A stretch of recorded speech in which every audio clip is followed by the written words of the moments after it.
सर्वांना नमस्कार. Tanvi Arjun love स्टोरीचे 155 episode यापूर्वीच अपलोड केलेले आहेत. कृपया ते सर्व एपिसोड ऐकण्यासाठी आपल्या चॅनलला भेट द्यावी. रात्री तन्वीला फोन आला. तिला वाटलं अर्जुनच असणार. दिवसभर माझा एकही कॉल नाही घेतला त्यानं. असं वाटून तिनं फोन पाहिला, पण कॉल अतुलचा होता आणि ती घाबरून गेली. इतक्या रात्री तो कॉल करत होता म्हणून तिनं फोन घेतला आणि अतुल रडत रडतच म्हणाला, मॅडम अर्जुन सरांना कार ॲक्सिडेंट. आणि हे ऐकून तिच्या अंगावर सरकन काटा आला आणि तिचे हातपाय थंड पडले. तिच्या हातातून मोबाईल खाली पडला. आता तिला काहीच कळत नव्हतं. आज पहाटेचं तिचं स्वप्न खरं झालं होतं. ज्याची भीती होती तेच झालं होतं. तन्वी धक्का बसून खाली कोसळली. अर्जुन करत ती बोलत होती. आता तिला आक्रोशसुद्धा करता येत नव्हता आणि काय पाऊल उचलावं हे सुचत नव्हतं. Hello ma'am, hello. अतुल फोनवर बोलतच होता. तिनं पुन्हा कसाबसा मोबाईल हातात घेतला आणि म्हणाली, अतुल, अर्जुन कसा आहे? मॅडम सर आता हॉस्पिटलमध्ये आहेत. त्यांना खूप लागलं आहे मॅडम. तुम्ही लवकर या प्लीज. आणि तन्वी काहीच विचार न करता सरळ गाडी काढते. हॉस्पिटलमध्ये निघाली आणि झोपलेल्या आर्यनचा सुद्धा तिच्या डोक्यात विचार नाही आला. रात्री 12 वाजून गेले होते आणि नेमका कुणाल जागा होता. रिया झोपली होती.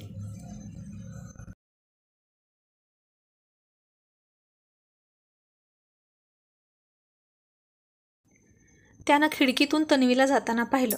त्यानं तिथूनच तिला हाक मारली, तन्वी थांब. अगं काय झालं सांग तरी. पण ती ऐकत नव्हती ना बोलत होती.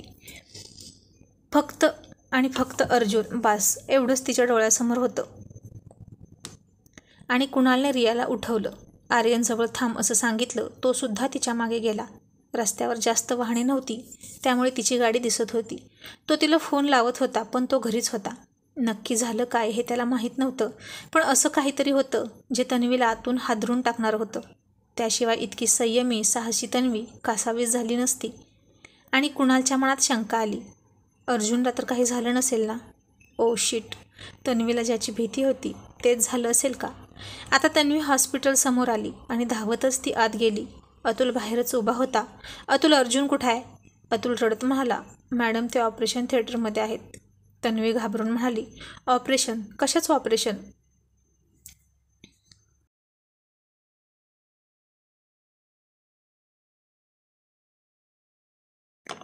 अतुल म्हणाला, मॅडम ते मला नाही सांगता येणार. डॉक्टरांनी जास्त काही सांगितलं नाही, पण जास्त डोक्यातून रक्तस्राव जास्त झाला आहे असं त्यांचं म्हणणं आहे. आता तन्वीने अतुलला सोडलं आणि डॉक्टरांना शोधू लागली. डॉक्टर तर ऑपरेशन थिएटरमध्ये होते. तिथूनच पळणाऱ्या एका नर्सला तिनं अडवलं आणि घाबरत विचारलं, नर्स काय झालं आहे त्याला? तो ठीक होईल ना? नर्स म्हणाली, हे पहा, आत्ताच काही नाही सांगता येणार. डॉक्टरांनी आम्हाला तशा सूचना दिल्या आहेत, पण ही पोलीस केस होती. तरीसुद्धा अर्जुन देसाई आहेत म्हणून डॉक्टरांनी त्यांना ऑपरेशनसाठी घेतलं आहे, पण आत्ताच काही सांगू शकत नाही असं म्हणून ती नर्स तिथून निघून गेली. आणि तन्वी ऑपरेशन रूमच्या बाहेर कासावीस होऊन रडत उभा होती. अतुलही एका कोपऱ्यात शांत हाताची घडी घालून उभा होता आणि कुणाल तिच्या मागे मागे हॉस्पिटलमध्ये धावत आला. तन्वी, काय झालं आहे? तू अशी अचानक इथे का आलीस? कोण आहे हॉस्पिटलमध्ये? आणि तन्वी त्याच्याकडे अश्रू भरलेल्या डोळ्यांनी पाहत म्हणाली, कुणाल, अर्जुनचा ॲक्सिडेंट असं म्हणून ती त्याच्या मिठीत शिरून रडायला लागली.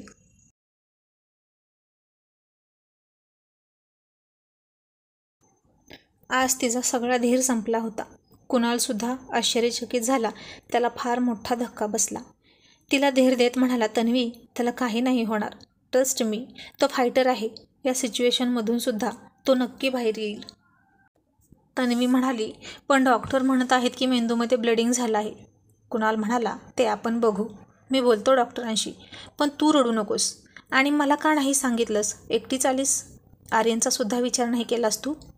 ती म्हणाली, कुणाल, मला आता काही सुचत नाही अर्जुनशिवाय. तो बरा व्हायला हवा कुणाल, तो बरा व्हायला हवा. मला दुसरं काही माहीत नाही. कुणाल तिला कशीबशी सावरून तिथेच बसवली आणि अतुलशी बोलायला गेला. अतुलचा चेहरा खूप पडला होता. तो सुद्धा खूप रडला होता. जशी त्याला गिरीशने बातमी दिली तसा तो आहे तसा धावत आला होता. अर्जुनला हॉस्पिटलमध्ये घेऊन आला होता. सुनसान रस्ता आणि त्यात रात्र होती आणि त्यातच काळानं घाला घातला होता. जवळजवळ 2 तास ऑपरेशन चालू होतं. तन्वीला आता कोणाचीच आठवण येत नव्हती. ना आर्यन, ना दुसरं कोणी, ना देवाची प्रार्थना करण्याचं तिला भान होतं. काल रात्रीचा अर्जुन तिच्या डोळ्यासमोरून जाता जात नव्हता. तिला मनवणारा, तिच्याकडे रोखून पाहणारा, तिची मस्करी करत जवळ घेणारा, गोड गोड आवाजात तनू अशी हाक मारणारा, रात्री पॅशनेटली तिला किस करून तिच्यावर जबरदस्ती करणारा. ती शेवटपर्यंत त्याला विनवत होती की नको जाऊ, पण हट्टी अर्जुन शेवटपर्यंत मी जाणार असंच म्हणत होता. आणि शेवटी तिला जी भीती होती तेच झालं. आणि आता त्याचं ऑपरेशन संपलं. डॉक्टर बाहेर आले.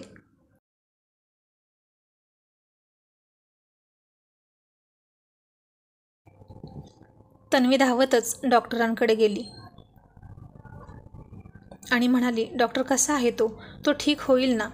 डॉक्टर चेहरा पाडून म्हणाले, मिसेस देसाई, ॲक्सिडेंट खूप मोठा होता. पोलिसांना आम्ही कळवलं आहे. असं वाटतं की हे मुद्दाम त्यांच्यावर केलेला हल्ला असावा. आणि तन्वीच्या काळजात धस्स झालं. अर्जुनचे शत्रू किती होते हे तर तिला माहीत होतं. मित्र फक्त एकच, फक्त अतुल होता. आणि नेमकं कोणत्या शत्रूने त्याचा काटा काढण्यासाठी त्याच्यावर हल्ला केला हे कसं सांगायचं? मग डॉक्टर म्हणाले, एनिवे, पोलीस त्यांचं काम करतीलच. पण मिस्टर देसाईंच्या डोक्यामध्ये ब्लडिंग खूप झालं आहे. पण बाकी कुठे जास्त नाही लागलं. त्यांचे प्राण तर वाचलेत. पण असं म्हणून ते गप्प झाले. पण काय डॉक्टर? तन्वीनं घाबरून विचारलं. पण 24 तासाच्या आत ते शुद्धीवर आले तर बरं, नाहीतर ते कोमात जाऊ शकतात. मग त्यांना पुन्हा कोमातून बाहेर यायला किती कालावधी जाईल हे मी नाही सांगू शकत. 1 दिवस, 1 महिना, 1 वर्ष किंवा कधीच नाही. आणि हे ऐकून तन्वी धाडकन खाली कोसळली. कुणालने तिला सावरली आणि अतुल म्हणाला, डॉक्टर असं नका ना बोलू, काहीतरी करा. पण अर्जुन सर शुद्धीत आले पाहिजेत. डॉक्टर म्हणाले, मिस्टर अतुल, हो आम्ही डॉक्टर आहोत. आमच्याकडून जेवढं शक्य आहे तेवढं आम्ही करणारच पेशंटचा जीव वाचवण्यासाठी. मी माझ्या प्रयत्नात कसलीच कसर ठेवली नाही, म्हणून निदान त्यांचे प्राण वाचले तरी. आता ते लवकर शुद्धीवर यावेत, तेही 24 तासाच्या आत. याची वाट पाहण्याशिवाय आपल्या हातात दुसरं काही नाही. आता जे काही समजेल, जो काही निर्णय घ्यायचा असेल तो 24 तासानंतरच, असं म्हणून डॉक्टर ड्युटीवर असलेल्या नर्सला काही सूचना करून निघून गेले. आता तन्वी, कुणाल, अतुल फार काळजी करत होते. रियाचा कुणालला फोन आला. कुणाल, काय झालं आहे? मला काही सांगाल का? आणि दीदी कुठे आहेत?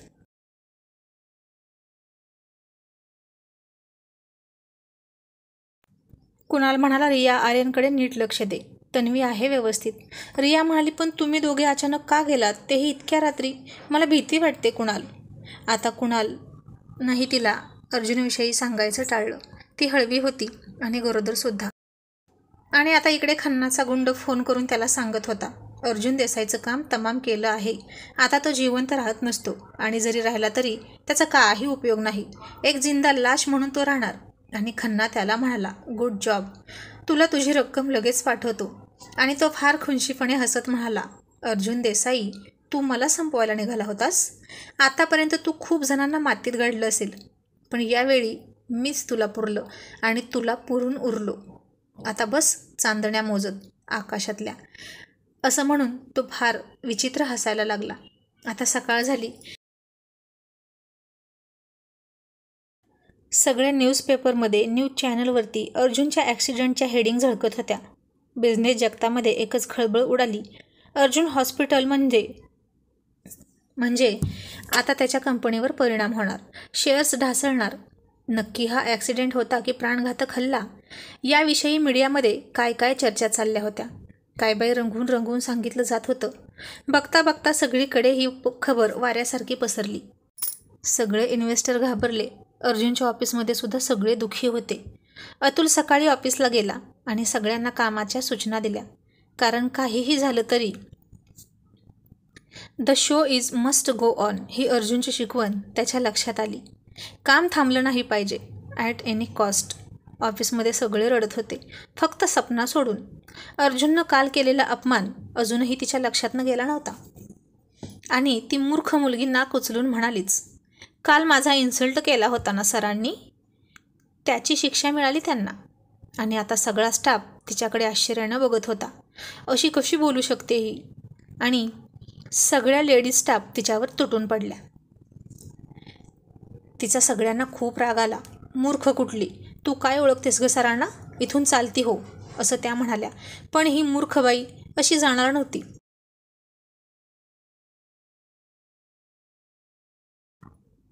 ती अतुलला सुद्धा घाबरत नव्हती, तर यांना कशी घाबरेल? ती नाक फुगवून म्हणाली, तुम्ही मला इथे जॉब दिला आहे का? मला इथे ज्यांनी अपॉइंट केलं आहे त्यांनी जा म्हटल्याशिवाय मी जाणार नाही, असं उलट उत्तर देत म्हणाली. आणि माझ्यापेक्षा दुसरी जास्त लायक व्यक्ती त्यांना दुसरी कोणी मिळणारच नाही. हे अकाउंट सेक्शन सांभाळणारं माझ्यापेक्षा लायक इथं कोणीच नाही, कळलं? आता इकडे हॉस्पिटलमध्ये कुणाल तन्वीला म्हणाला, तन्वी, रियाचा फोन आला होता. आर्यन खूप रडतोय, तू घरी जातेस का? मी थांबतो इथे. नाही कुणाल, अर्जुन शुद्धीवर येईपर्यंत मी कुठेही हलणार नाही, ती अश्रू गाळत म्हणाली.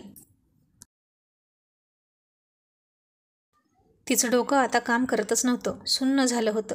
शून्यात हरवल्यासारखी काचेतून अर्जुनकडे बघत राहायची. आणि कुणालने आर्यनचा आवाज तिला ऐकवला फोनवरून. आणि तन्वीतली आई जागी झाली. तिला आर्यनकडे जावं असं वाटायला लागलं. एकीकडे अर्जुन आणि दुसरीकडे आर्यन. नक्की कुठे जाऊ तिला समजत नव्हतं. अर्जुनला माझी गरज आहे आणि आर्यनला सुद्धा. हे काय होऊन बसलं? कोणाची नजर लागली माझ्या अर्जुनला? असा ती विचार करत करतच घरी गेली. आर्यनला दूध पाजलं, रियाला समजावलं, जे खरं आहे ते तिला सांगितलं आणि काळजी घे असं सांगून पुन्हा हॉस्पिटलमध्ये आली. एकही क्षण ती निवांत बसली नव्हती. घरी गेल्यावर अर्जुनचं ऑपरेशन होऊन 12 तास झाले होते. आणखीन 12 तासाच्या आत तो शुद्धीवर यायला हवा होता. नाहीतर काय होईल काय माहीत. तन्वी खूप घाबरली होती. आता हॉस्पिटलमध्ये जाताना तिला रस्त्यात मंदिर दिसलं. तिची पावले आपोआप त्या मंदिरात वळली. गुडघे टेकवून ती खाली बसली आणि हात जोडून म्हणाली, यापूर्वी मी तुला काहीच मागितलं नाही. फक्त माझा अर्जुन बरा होऊ दे. मी पुन्हा आयुष्यात तुला काहीच मागणार नाही, फक्त अर्जुन, असं म्हणून खूप खूप रडायला लागली. तिला तशी रडताना पाहून तिथल्या लोकांच्या डोळ्यात अश्रू उभे राहिले. ती याआधी कधीच इतकी रडली नव्हती. प्रत्येक प्रसंगी खंबीर राहिली होती. पण आज ती खूप असहाय्य होऊन, व्याकुळ होऊन देवाच्या दारात आली होती, फक्त अर्जुनसाठी, तिच्या नवऱ्याच्या प्राणांची पदर पसरून भीक मागण्यासाठी.